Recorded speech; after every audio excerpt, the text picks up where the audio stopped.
Mesdames et messieurs, bonsoir et bienvenue à cette émission de On s'en parle. L'Assemblée générale annuelle des caisses de l'Abitibi-Ouest a eu lieu le 15 avril dernier. Quels sont les principaux faits saillants? Est-ce que la santé des caisses se porte bien? Et puis, nous allons parler également de ristourne. Plusieurs personnes ont de la misère un petit peu avec ça. Pourquoi? Moi, j'en avais, j'en ai plus. Puis l'autre, il n'a pas. De toute façon, on a une personne vraiment très au courant, très à point, qui va nous donner l'heure juste sur ces ristournes-là. Et on va parler aussi de quelques autres sujets. Alors, je reçois avec grand plaisir la directrice générale des caisses de l'Abitibi-Ouest, Mme Linda Dubé. Madame Dubé, bonsoir. Bien, bonsoir, M. Lacasse. D'entrée de jeu, je tiens vraiment à vous remercier pour l'invitation. C'est un plaisir. C'est un plaisir. Donc, effectivement, comme vous venez de le mentionner, lundi dernier, on a eu notre Assemblée générale annuelle. Exactement. On va en parler tout de suite, là, mais est-ce que la santé des caisses, on parle tout le temps de l'Abitibi-Ouest, oui. Est-ce que la santé des caisses, elle est bonne? Oui, absolument. Je vous dirais, on peut vraiment le dire ainsi. Justement, lundi dernier, on a présenté un bilan de santé financière de la Caisse de l'Abitibi-Ouest.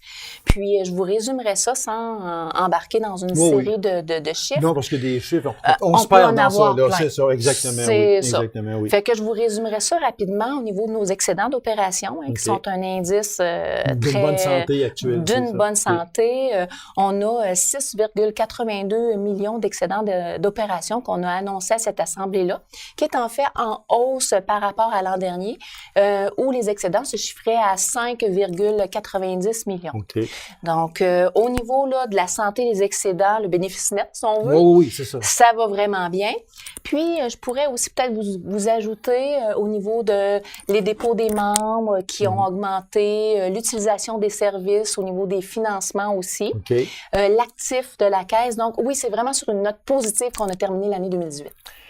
Est-ce qu'on peut dire, c'est juste une parenthèse que j'ouvre, là, parce que là, on parle de la santé des caisses, mais parce qu'on va en venir un peu plus tard, là, aux fermetures, malheureusement, qui arrivent. Mais est-ce que toutes les caisses en Abitibi-Ouest, les caisses restantes, sont en bonne santé financière? Parce que là, on parle global. Là, on parle des caisses de l'Abitibi-Ouest, excédent de 6 quelques millions, etc. C'est presque 1 million de plus que l'an passé. Ça va bien. On parle en général. On a le parapluie qui est là, puis on parle au-dessus du parapluie. Mais si on rentre dans le parapluie, est-ce qu'il y a des caisses qui sont en danger encore? Quand on parle, quand vous voulez dire des caisses qui sont en danger, me parlez-vous des points de service? Oui, les points de service, excusez-moi. Okay. Oui, c'est ça. Oui. C'est sûr, au niveau de nos points de service, je vous dirais, à l'heure où on se parle, la rentabilité, elle est là. Okay. Puis, c'est sûr que maintenant, on n'évalue plus, on a vraiment une caisse maintenant. Une caisse au global qui appartient à l'entier des 21 000 membres. Okay. Donc, c'est sûr qu'on n'évalue plus la rentabilité par point de service. L'offre de service, ça fait un grand tout. Ça, là, c'est important, ce que vous venez de dire là. Il n'y a pas d'évaluation concrète d'un point de service, autre point de service, autre point de service. On chapeaute tout ça dans un point de service, une caisse uniquement.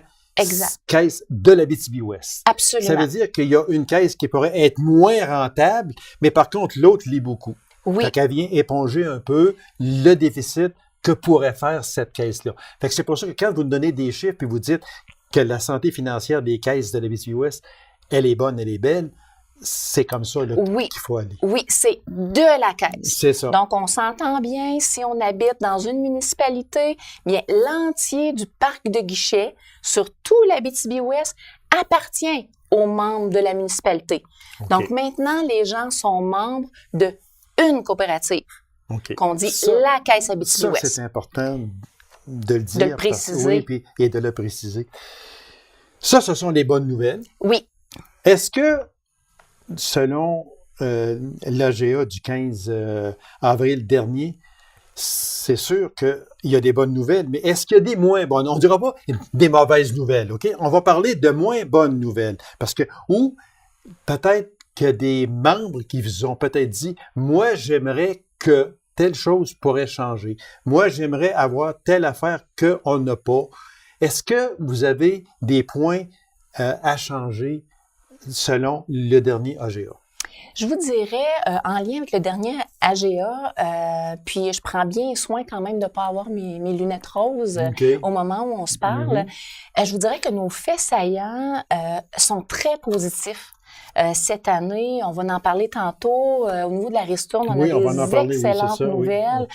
Au niveau, vraiment, 2018, là, c'est une année qui s'est inscrite sous le signe de l'innovation. Donc, il y a plein de belles innovations virtuelles, en lien avec le service offert aussi qui a eu lieu.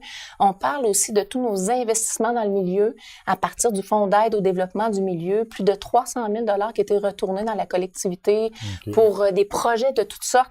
Je vous dirais, Monsieur Lacasse, je veux vraiment pas avoir mes lunettes roses, mais ça l'a vraiment bien été. Puis des moins bonnes nouvelles, on n'en a pas vraiment à annoncer, là. Ça veut dire que quand on pose une question à savoir, donnez-nous les bonnes nouvelles, mais également parlez-nous des moins bonnes nouvelles. Puis quand la personne en poste nous dit, ben, j'ai des bonnes nouvelles, mais j'ai quasiment pas de mauvaises nouvelles. À vrai dire, j'en ai pas. Ça veut dire qu'à ce moment-là, tout est bien rentabilisé. À ce moment-là, la santé est bonne. Oui, absolument. On est cohérent. On est cohérent avec ce qu'on se dit, là. OK. Fait que la santé des caisses est bonne. Des moins bonnes nouvelles, il n'y en a presque pas. Coudon. Coudon. Coudon. On va parler d'autres choses d'abord. On va parler d'autres choses. On va rentrer dans la ristourne aussi. Exactement. Je m'en vais exactement là. Bon. Les ristournes, ça fonctionne depuis plusieurs années. Oui. OK. Bon. Là, vous allez expliquer, parce que vous êtes dans une position de force pour bien expliquer, j'en suis persuadé. Les personnes vont demander ça beaucoup parce que les personnes, très souvent, ne comprennent pas c'est quoi que la ristourne. Comment on établit une ristourne? Qui peut en avoir? Qui en a pas? Là, je vois tout ça là, ça table. Oui, OK? Oui, là, bon. oui. Puis, aussi, qui en avait et n'en a pas. Il n'a plus aujourd'hui. OK.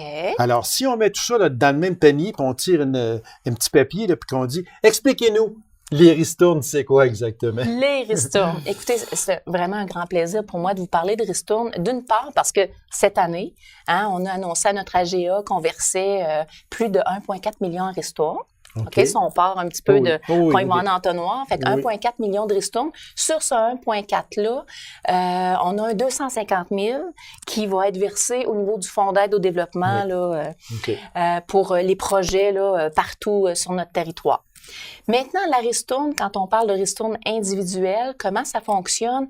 Bien, en fait, c'est vraiment fixé en fonction de comment nos membres utilisent leur coopérative. Quand on parle de comment on utilise notre coopérative, on a le volet placement. Est-ce qu'on détient des placements à notre caisse et investissement? Puis on a aussi le volet financement. Est-ce qu'on a des prêts? Est-ce qu'on utilise notre coopérative pour faire notre prêt hypothécaire, des prêts personnels? À partir de là, sans entrer dans tous les détails, c'est sûr que le 1,4 million, il est déterminé, il y a un calcul qui se fait, puis on vient qu'on dit, exemple, on va verser, j'ai les chiffres pas loin, tant qu'à donner des exemples, on peut peut-être donner les bons. Oui, OK. On arrive, puis là, on répartit notre fameux 1,4 million en fonction de l'utilisation. Puis c'est là, ça sera pas long. Parce que c'est vraiment important de bien la cerner, hein? C'est ça, et de bien l'expliquer comme vous êtes capable de le faire, je suis persuadé, parce que, comme je le disais, les gens sont un peu mêlés avec ça. Fait que je vous laisse continuer. Quand même, avec raison, parce que c'est un calcul qui se veut très équitable pour chacun de nos membres. Fait qu'en fait, c'est que c'est ça. On a le volet épargne, on a le volet prêt, donc on vient de se parler. Puis, pour faire une histoire quand même assez rapide, c'est en fonction de, exemple, un pourcentage, 4,2 % des intérêts qui ont été payés sur les épargnes à terme, mais la personne va recevoir ce montant-là en ristourne. Ça, c'est un exemple pour les épargnes à terme. Exemple pour les régimes enregistrés, on parle de 4 % des intérêts payés. OK. Au niveau des financements, là, on parle d'un pourcentage de l'encours moyen emprunté. OK? Ceci étant dit, ça, c'est pour l'épargne et le placement.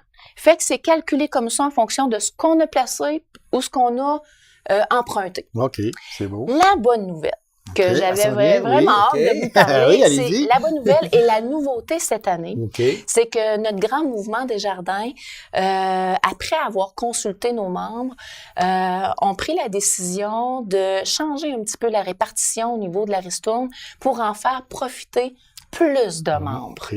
Plus de membres et plus de jeunes en même temps. Fait que c'est là qu'on a introduit la ristourne produit qui a été annoncé lundi. Fait qu'au-delà du financement et de l'épargne, on a intégré la ristourne produit.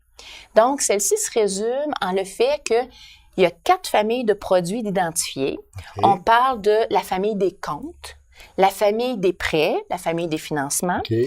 Dans la famille des prêts, il y a aussi les cartes de crédit et la famille des assurances. OK. Fait qu'un membre qui détient un produit dans chacune des familles de produits, OK, va se voir attribuer automatiquement une ristourne individuelle qui a été fixée cette année à 50 $ par personne.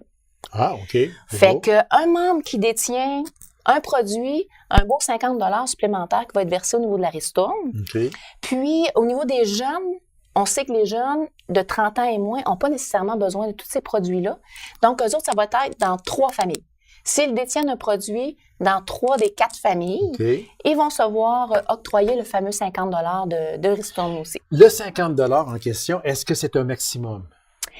Oui, c'est OK. c'est un maximum, c'est un montant, oui, c'est un maximum, mais c'est un montant fixe. OK. Dans le fond, on l'a ou on l'a pas. OK? Si on a notre produit Fait qu'on peut dans pas les avoir cartes, moins.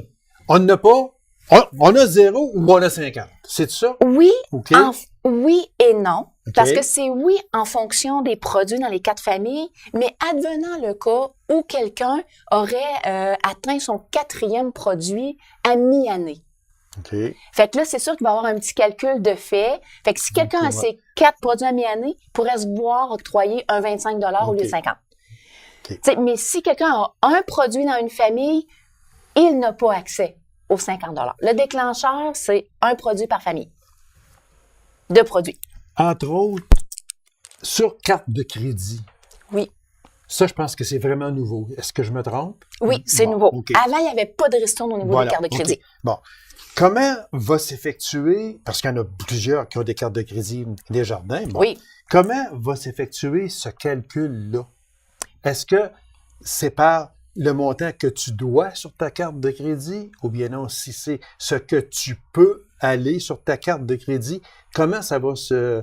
Parce que disons qu'une personne qui a un maximum de 10 000 $ sur sa carte de crédit, Oui. il peut aller jusqu'à 10 000. L'autre en a 40 000 ou 30 000, peu importe combien, ça ne sera pas la même chose à ce moment-là. Bien, effectivement, oui. OK? Parce que la ristourne produit, elle va pas elle n'est pas déterminée en fonction du montant détenu OK, ou du ça, c'est montant important. utilisé. OK, c'est beau, oui. On possède une carte de crédit, un petit crochet dans la famille, c'est réglé. Utilisé, pas utilisé, limite à 1 000 $, limite à 100 000 $, petit crochet, une des familles est réglée. Mais c'est vraiment nouveau, là. C'est la nouveau. première fois que, parce que j'en ai reçu plusieurs personnes ici, des caisses qui se, M. Boucher, entre autres, qui se faisait un plaisir de Oui. venir assez souvent aussi. Puis, jamais on a parlé de ça. Jamais. C'est On a nouveau. toujours parlé du pourcentage pour ceux qui ont des prêts, Oui. pour ceux qui ont des placements. Puis on s'en tenait à peu près juste à ça, là. Absolument. Vous avez raison. C'est nouveau dans tout le mouvement à partir de cette année.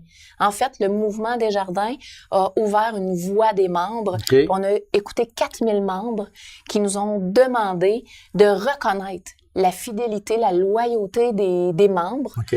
envers l'utilisation des services au-delà de ce que vous me dites, au-delà des prêts et de l'épargne. Dites-moi une chose, Madame Dubé. Bon, là, on a établi ces familles-là, OK? Oui. Bon, qu'on peut aller à 50 $. 0 ou 50. On Ou va le laisser tomber le prorata. 6 mois, là, mettons, là, on laisse tomber le 6 Ouais. mois, là, OK? Bon, on parle de 0 ou 50. Les personnes qui ont des placements, on donne un chiffre de même, là, OK? Personne a placé 50 000 $. à la caisse versus la personne qui a emprunté 50 000 à la caisse. Comment se calcule la ristourne sur ça? Parce que ces personnes-là ont droit à des ristournes. Absolument. Okay? Puis les personnes qui ont des placements à la caisse, quel placement va avoir droit à une ristourne? Comme un CELI. Est-ce qu'un CELI, la personne va avoir droit à une ristourne? Puis, la personne qui va faire un emprunt, que ce soit personnel, emprunt hypothécaire, peu importe, il a emprunté 50 000, l'autre a placé 50 000. Est-ce que les ristournes seront les mêmes? Les ristournes ne seront pas nécessairement les mêmes parce que ça dépend vraiment des produits qu'on utilise. Les pourcentages sont calculés pour en arriver à une équité dans l'entier du mouvement. Des jardins. Puis vous voyez, comme pour répondre à votre question, lesquels des produits vont être assujettis à la ristourne. En fait, au niveau de l'épargne, on a les épargnes à terme, puis les régimes enregistrés, les REER. Ensuite de ça, on a les fonds des jardins. On a aussi les placements garantis liés au marché. Là, on entre un petit peu plus dans le technique. Dans le technique, Puis, ensuite de ça, au niveau des prêts, ben oui, on a les prêts aux particuliers, les prêts à la consommation, les prêts hypothécaires. Puis, on a aussi ceux qui font affaire avec les financements accordés. Fait que les financements qu'on fait plus accorder. Fait que c'est comme ça. Puis ensuite de ça, je vous dirais que c'est pas nécessairement équivalent de un produit à l'autre. Ça va vraiment en fonction des pourcentages que je vous ai donnés tantôt, là. Les pourcentages selon l'encours emprunté ou encore l'encours détenu ou bien les intérêts payés ou les intérêts reçus. Mais ça, là, je m'en voudrais de pas vous le dire, là. Oui, allez-y. Parce que notre fameuse... Votre micro est ouvert, allez-y. Oui, parce que notre fameuse voix des membres aussi. Quand je vous disais tantôt qu'on a parlé à 4000 membres, puis là, en m'écoutant parler, je m'en rends compte aussi, là, c'est que les membres, de façon constructive, ont demandé au mouvement de justement mieux comprendre le versement de la ristourne. Parce que on en perd son latin, hein. Vous voyez, là, moi-même, j'ai besoin d'un petit peu me référer parce qu'il n'y a pas un pourcentage de pareil. Puis, donc, le mouvement a développé, puis c'est encore une fois nouveau pour cette année, tout le monde qui vont recevoir une ristourne vont avoir le détail de où elle vient la ristourne, pourquoi tel montant. Puis les gens qui sont sur Internet vont avoir ça à même accéder. Oui. Puis les gens qui n'ont pas d'Internet, ils vont recevoir une lettre. Une lettre, Ou, je vous dis, je l'ai vu, le prototype de lettre, là, puis ça fait vraiment un wow, là. OK, c'est bien expliqué. Oui. Parce que il y a des gens qui m'ont dit... moi, déjà, puis c'est peut-être un cliché, là, mais parce que j'en ai parlé tantôt un peu, il y a des gens qui m'ont dit, moi, je recevais une ristourne qui était pas, je sais pas, 200 pièces, 300 pièces, peu importe le montant, recevais une ristourne, puis du jour au lendemain, d'une année à l'autre, j'en ai plus. J'ai plus de ristourne. Fait que c'est un peu ça là, que les gens étaient mêlés avec pourquoi, ça. Là. Le pourquoi, oui, c'est ça. Là, ce que je peux voir, c'est sûr que si on avait des gens qui, exemple, avaient une hypothèque, puis là, à un moment donné, en cours d'année, ils terminent leur hypothèque, qui souvent ça, heureux. C'est un fait. Oui, c'est ça. Heureux. Oui, là, oui. c'est sûr que là, on n'a plus de ristourne. Mais aujourd'hui, par exemple, avec la ristourne produit, même si notre financement se termine, puis qu'on utilise les services de notre caisse, ben là, on va en avoir une quand même. C'est donc dire que si j'ai bien compris la leçon, le professeur a très bien expliqué, je ne sais pas si l'élève a compris, mais de toute façon, ça veut dire que ceux qui ont un compte, peu importe le compte, avec une caisse, vont recevoir une ristourne. En général. En général. Je vous dirais, là, dans le réseau, là, c'est plus de 800 000 membres de plus qui n'avaient pas de ristourne, qui vont en avoir une maintenant, nouvellement. Fait que ça fait beaucoup de monde. Oui. C'est sûr que quelqu'un qui n'a pas de produit, qui n'a pas de placement, qui n'a pas de financement, non, c'est sûr. Là, hein, on s'entend. Fait que oui, vous allez avoir une bonne note à votre examen. Ben merci. Parce qu'à l'école, je passais bien juste. Fait que là, j'espère avoir au moins 51%, au moins. Juste en terminant sur ça, les ristournes devraient être versées dans les comptes vers quelle date environ?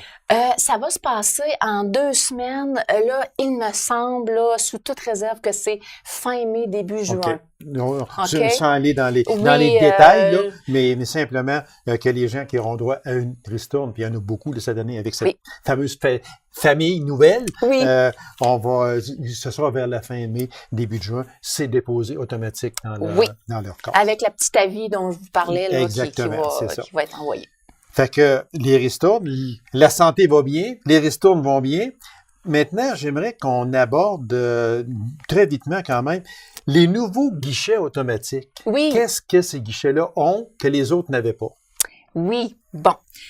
Au niveau de les fameux guichets nouvelle génération qu'on appelle, ces guichets-là, c'est que c'est une toute nouvelle interface. OK? Ce que ça permet, si on pense au cœur des guichets, c'est que c'est des guichets évolués de façon technologique qui va nous permettre, au mouvement, dans le temps, d'ajouter des fonctionnalités selon les besoins des membres. OK? En partant, ça, c'est notre petit cœur du guichet qui est évolué. Mais mis à part ça, parce que là, ça, c'est un petit côté plus pour le futur, mis à part ça, c'est que nos guichets maintenant sont tactiles. Autrement dit, le mouvement a voulu se rapprocher plus de ce que les gens sont habitués d'utiliser. Les fameuses tablettes tactiles, les téléphones individuels. Juste toucher, juste effleurer, tout simplement. C'est ça.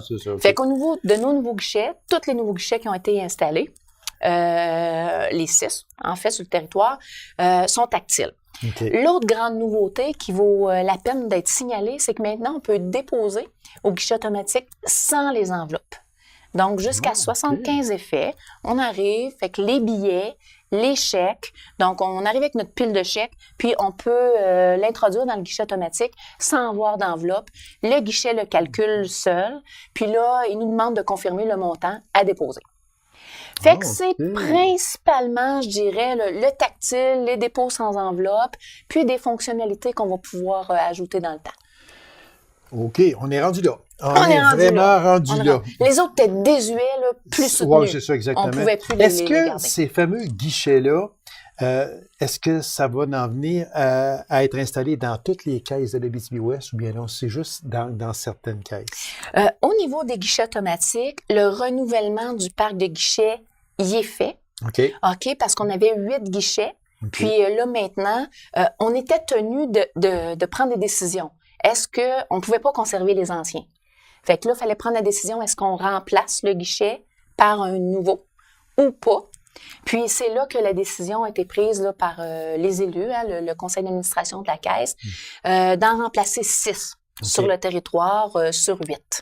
Donc, c'est fait. C'est fait. Ça veut dire que les deux qui restent, est-ce que ces guichets-là seront changés un jour? Probablement que oui. Ah, OK. 6 sur 8, mais les deux ont été retirés. Ah, OK. C'est ça qu'on se disait tantôt, là. Fait que les deux autres, on ne pouvait pas les conserver, donc ils ont été retirés. Là, je vous amène... je vois ici, là, vous me voyez venir aussi. Oui. La fameuse valse des fermetures, ça se poursuit chez Desjardins. Le point de service de Dupuis et de 2 guichets automatiques, soit Sainte-Germaine et Nord-Métal, c'est fermé. OK, on va préciser. Oui, c'est ça. OK, on va préciser. Oui, allez-y. OK, au niveau... j'aime bien votre question. Parce que vous parlez de valse de fermeture. Là. C'est sûr que moi, pour une valse, c'est un moment plus moi, heureux. J'aime une belle valse d'Estrauss, mais seulement qu'une valse des Jardins, j'en ai jamais entendu. C'est ça. Fait qu'une valse, c'est très heureux dans mon livre à moi. Puis au niveau de la fermeture, ou je dirais la transformation d'un réseau de distribution, c'est des décisions très difficiles. Très difficile pour un conseil d'administration, des décisions difficiles à prendre. On vient brimer un peu une population, peut-être d'un vieillissante service déjà aussi, puis que là, j'allais à la caisse. Maintenant, je ne suis plus capable d'y aller. Il n'y en a plus. C'est ça. Fait qu'en fait, pour résumer un petit peu la transformation qui a eu lieu, c'est qu'il y a eu effectivement, on parle de Sainte-Germaine, de Boulay, qui avait un guichet automatique, l'ancienne version, qu'on devait changer. Puis il restait que le guichet automatique à Sainte-Germaine. C'est sûr que la décision de le retirer, de ne pas le remplacer, elle s'appuie vraiment sur décision pas facile, je réitère, sur l'utilisation que les membres faisaient du guichet automatique. Vous comprendrez, pour optimiser un guichet automatique, on parle de 8 000, 10 000 transactions par mois. Puis on arrive, par mois? Oui, par mois. Puis on arrive dans une municipalité où on est à 1000, 1500. Ça veut dire qu'on parle d'environ, on parle de 100 000 pas loin par année. On parle de beaucoup de transactions pour optimiser un guichet. Oui, c'est ça. Fait que là, on a pris soin de tout analyser les données comme ça. Puis c'est là que les conseils d'administration prennent la décision de dire, est-ce qu'on peut continuer ou pas? Fait que dans le cas de Sainte-Germaine, on n'a pas pu, il n'était pas justifié. Fait que c'est à ce moment-là que on s'est vraiment occupé, on entre dans une phase d'accompagnement de nos membres. Okay. Fait qu'on a vraiment fait un accompagnement personnalisé de toutes les personnes qui utilisaient exclusivement le guichet automatique. Okay. Fait que ça, une par une, des coups de téléphone pour se mettre en mode solution, parce qu'il y en a plein de solutions, hein. Faire autrement nos choses. Puis, on s'est assuré aussi qu'il y avait un accès à l'argent en prenant une entente avec un commerce de la municipalité. Okay. Fait que ça, c'est au niveau de Sainte-Germaine. Notre autre guichet, il était à Nord-Métal. OK, pour continuer sur notre vague de 8 à 6 guichets. Fait que notre autre guichet est à Nord-Métal, puis pour les mêmes raisons, quand on a regardé l'utilisation, on ne pouvait pas vraiment renouveler le guichet automatique. Sauf qu'au niveau du Nord, ce qu'on a fait, c'est qu'on avait Dupuis et Nord-Métal. Donc, avec les transactions globales du secteur, on s'est assuré de garder un service caissier. Okay. Fait qu'on a toujours un service caissier à Nord-Métal pour répondre aux besoins de nos gens.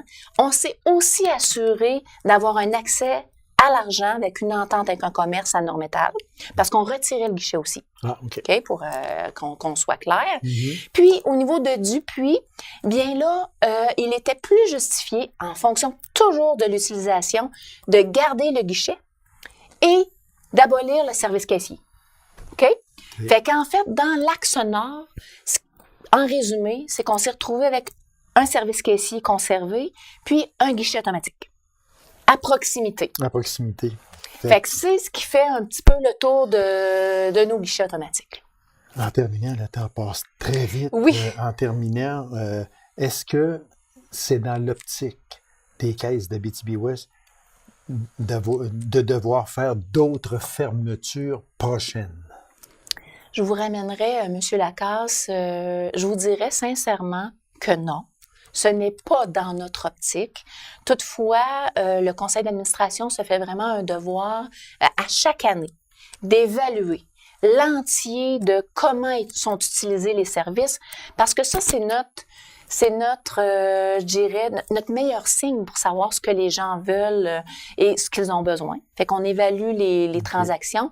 Mais je peux vous assurer là que quand on fait une transformation, qu'on peut dire quand même majeure, comme celle qu'on vient de faire, on s'assure de ne pas aller faire des transformations comme ça 2 années de suite. Là. Voilà. Okay? Madame Dubé, c'est tout le temps. Merci infiniment. J'aime votre transparence. C'est très, très, très apprécié. Puis, il va falloir vous réinviter. J'ai peut-être encore 10 questions à vous poser. Oui. Puis, on n'a plus de temps. Ça va me faire tout plaisir de vous réinviter, Madame Dubé, parce que je leur ai dit, votre transparence est très appréciée. Puis, vous avez répondu très bien aux questions, dans le sens que, oui, les explications étaient solides, fermes et très, très, très, très, très à point. Alors, je vous remercie infiniment. Ben, je vous retourne les remerciements, M. Lacasse. Ben, merci infiniment. On va sûrement se revoir, j'en suis persuadé. Merci beaucoup, Mme Dubé. Alors, mesdames et messieurs, merci d'avoir été là. On se donne rendez-vous à une prochaine émission de On s'en parle pour la dernière de la saison 2018-2019. Au revoir et bonne semaine.